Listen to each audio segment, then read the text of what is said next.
వాసవి కన్యక హ్మ్. పరమేశ్వరి అనుకోండి, లేదా కన్యాకుమారి అనుకోండి, ఇలా రకరకాల పేర్లు ఉన్నాయి. కానీ అవును. మామూలుగా అయితే వాసవి కన్యక గాని ఎక్కువ మందికి సుపరిచితం. హ్మ్. సో, వాసవి దేవిగా ఈవిడ్ని ఆరాధించడం కూడా ముఖ్యంగా కొన్ని కులాల వాళ్ళైతే మరీ ఎక్కువగా చేయటం అనేది కూడా హ్మ్. ఉంటుంది.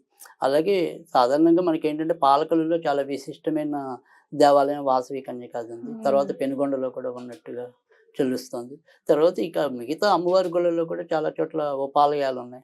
అలాగే కొన్ని కొన్ని పట్టణాల్లో కూడా కన్యకా పరమేశ్వరి గుడిగా కూడా సత్రాలుగా కూడా నిర్వహించడం అనేది కూడా ఉంది. హ్మ్. సో, ఇది నిజానికేంటంటే ఒక కులానికి పరిమితమైన దేవత అయితే కాదు. హ్మ్. ఓకే. ఇక కులం వారు ఎక్కువగా ఆరాధిస్తున్నారేమో అది వేరే విషయం. హ్మ్.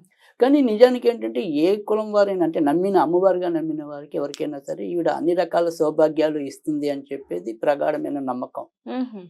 సో, ఇక్కడ ఈవిడ వాసవి దేవిని మనం ఏ రకంగా ఆరాధించాలి? అసలు ఆవిడ ఏంటి అనేది గనక చూసినట్టయితే గనక, ఈవిడ కూడా అమ్మవారి అంశల్లో ఒక ఒక అంశగా మనం చెప్పాలి. తర్వాత రెండోది వచ్చేప్పటికి